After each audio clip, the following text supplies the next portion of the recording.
Mas, irmãos, a paz do Senhor, hoje dia 28 de setembro, segunda-feira, para trazer mais uma palavra, uma reflexão para abençoar a tua vida. Hoje eu estarei lendo aqui em Efésios, capítulo 4, do verso 1 até o verso 5, a unidade da fé.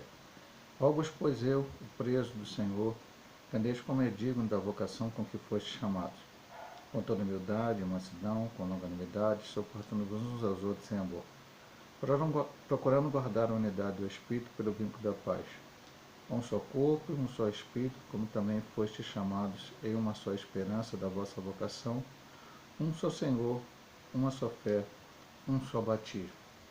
Então, como o próprio título desta pequena parte aqui, desse capítulo da carta do apóstolo São Paulo à igreja em Éfeso, nos fala da unidade da fé.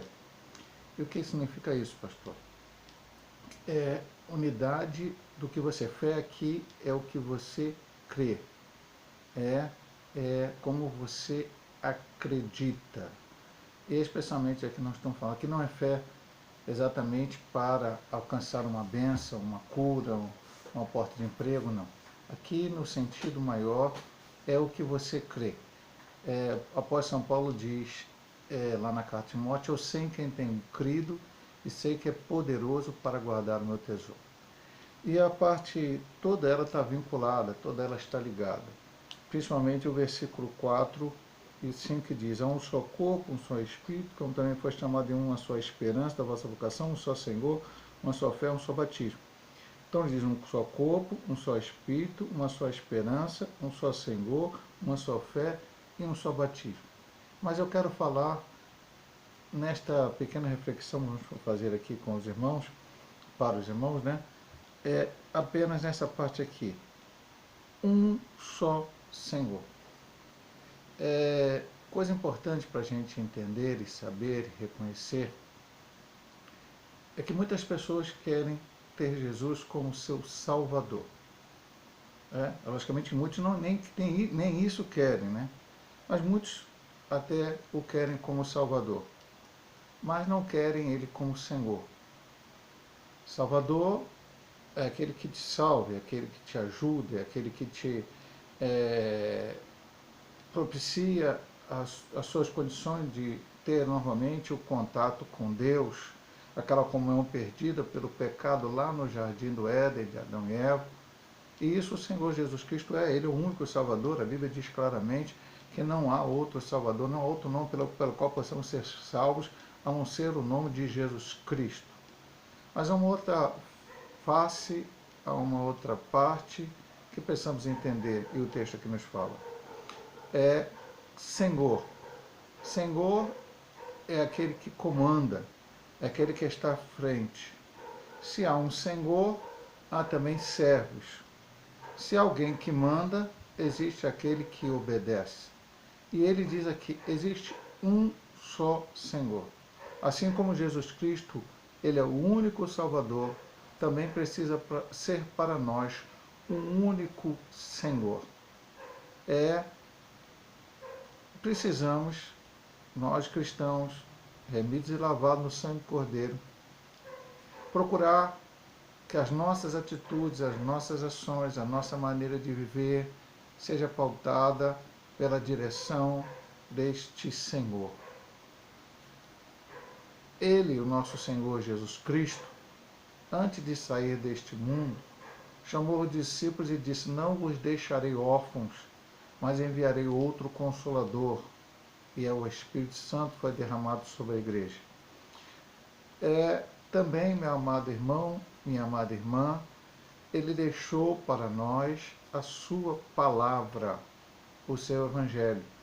Já dissemos aqui algumas reflexões. Cristo, primeiro, vamos começar pelo início, antes da morte dele na cruz. Ele chama 12, fica mais perto dele, chamado apóstolo, dos discípulos que ele já tinha feito. Esses homens o seguem, testemunham todos os milagres que Jesus fez, cura, libertações, ressuscitar mortos.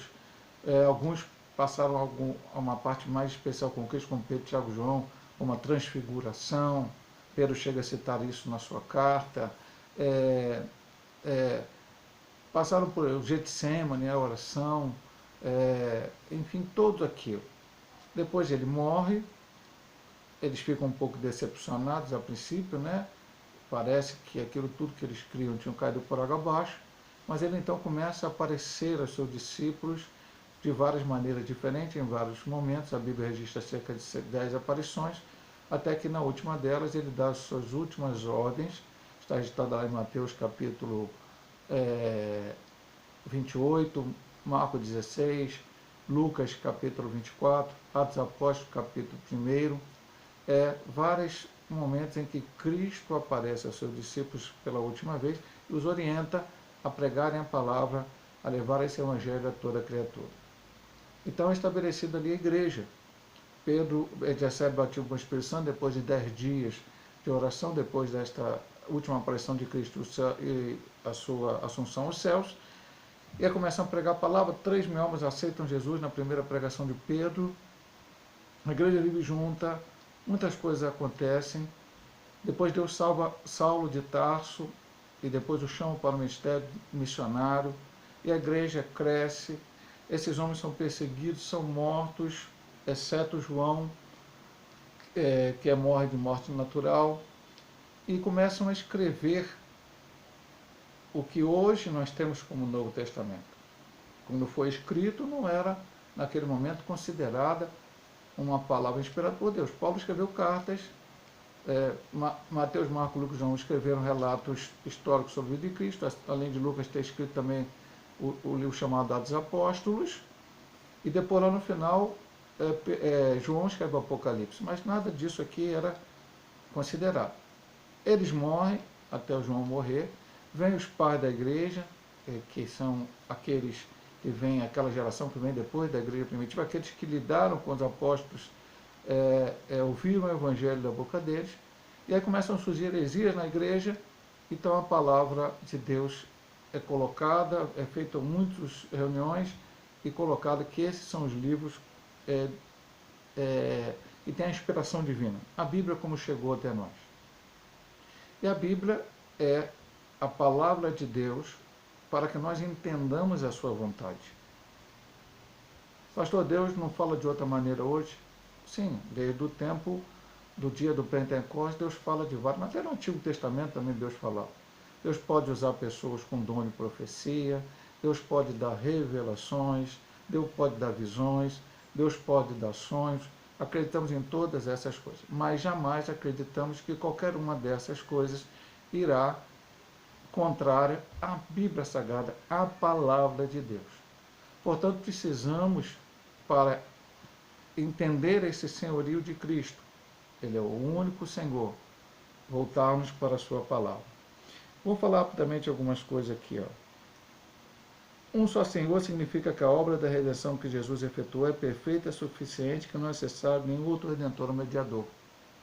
Não tem outro redentor, outro mediador, não há outra maneira de expurgar pecado, de perdoar pecados, a não ser Jesus Cristo.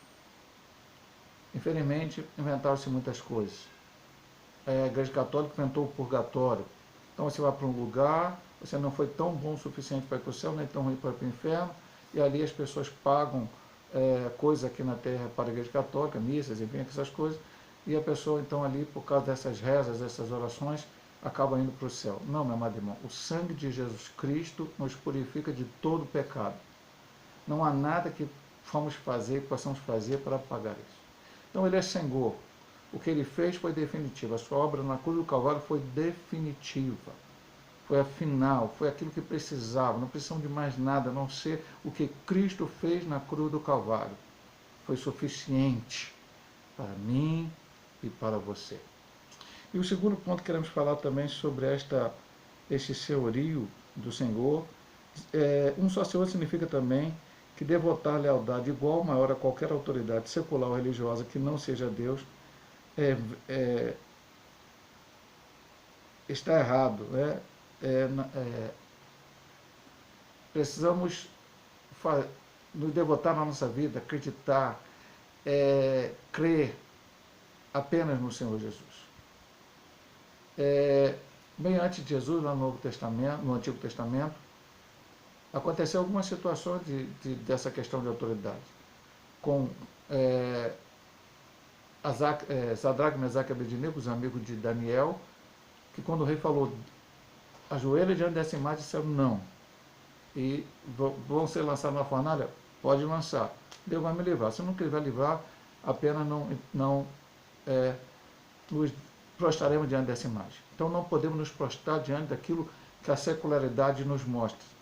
Não só apenas em uma pessoa, mas das suas leis, onde falam de coisas erradas, contrárias à Bíblia, nada disso a gente pode aceitar. E Daniel, depois, lá diante de Dário, impedindo que alguém pedisse outra coisa a outro Deus, outro rei, outra pessoa, não ser Dário. E Daniel ora a Deus, como sempre fazia, é lançado na cova dos leões, mas Deus os livra. E assim tantos quantos outros homens de Deus. Não. E a autoridade eclesiástica também. Pedro, eu falei de Pedro pregando e 3 mil aceitando Jesus, depois ele e João foram ao templo, logo depois do batismo com o Espírito Santo, encontraram aquele paralítico na Poça Formosa, oraram, ele ficou curado, e depois eles foram levados a autoridades eclesiásticas e disseram, mandaram falar, por que vocês fizeram isso? Não, foi em nome de Cristo. Então para de pregar Cristo. Eles disse, como podemos deixar de falar do que temos visto e ouvido? Agora, pensa bem, nós vamos obedecer mais a Deus do que obedecer mais aos homens do que a Deus? Não. Então, meu amado irmão, nós somos servos de um Deus vivo e verdadeiro. Até que tenhamos que passar, como alguns servos de Deus têm passado no mundo afora, uma perseguição até morte, até alguma coisa. Se um dia, não sei, espero que não aconteça aqui no Brasil, mas se um dia ainda vier uma perseguição tal ao Brasil, temos que ficar ao lado desse Senhor. Paulo falava isso aos Efésios porque naquele tempo havia perseguição aos cristãos. Ele mesmo depois foi martirizado. Mas ele continuou crendo neste único Senhor, não há outro. O nosso Senhor é o Senhor Jesus Cristo. Nosso Senhor não é o dinheiro, não é a riqueza, não é a fama, não é os homens que estão por aí, mas é o Senhor e Salvador Jesus Cristo. É nele que cremos e precisamos continuar sempre crendo, orando, acreditando e buscando. Hoje é uma pequena reflexão, eu vou orar por você, para que Deus abençoe a tua vida nesta hora. Amado, te louvo por esta tão grande salvação. Obrigado por nosso Senhor Jesus Cristo ter morrido naquela cruz, nos trazendo a salvação e a vida eterna. Possa nos ajudar a cada dia a não apenas ter o Senhor como Salvador, que nos benesse da salvação, mas também como Senhor para guiar as nossas vidas. Guia-nos, Senhor, mostra-nos a tua vontade, o teu querer a cada dia. Abençoa, Senhor Deus, eu te peço agora que ele está enfermo, mais uma vez intercedo. Peço ali pelo Luiz André, meu genro, Senhor Deus, brevemente estará ali operando, Senhor, posso dar vitória a ele. Abençoa a Lília, ao Pai ali, nessa luta dela ali, contra ali as enfermidades, também a sua família Covid. Abençoa o Lucas, que está com Covid, meu sobrinho. Cura, Senhor Deus, o Ars está lutando contra o câncer ali, ó Pai, dá a tua vitória. E tantos quantos outros estão, ó Pai, lutando. Abençoa as famílias lutadas, abençoa ali a família da nossa irmã Denise, ali de Parque Moísa, ó Pai, que faleceu também. Abençoa, Senhor Deus, ali a Angelina e toda a sua família pela morte do Valdir, Senhor Deus, no dia de hoje. Ó Pai, vai consolando os corações, as mentes, as vidas. Ó Pai, sabemos que é um momento difícil na vida de cada um, mas o Senhor é Deus, é Senhor, é Salvador. Ó Pai, entrega em tuas mãos, abençoa todo o teu povo, Senhor Deus, a tua igreja, nós que somos gemidos, lavados no Santo Cordeiro, possamos continuar nesta caminhada até o dia final. Fica conosco, Senhor Deus, perdoa os nossos pecados. Te pedimos e agradecemos em nome de Jesus Cristo. Amém. Deus possa te abençoar, meu amado irmão, minha amada irmã, através dessa reflexão em nome de Jesus.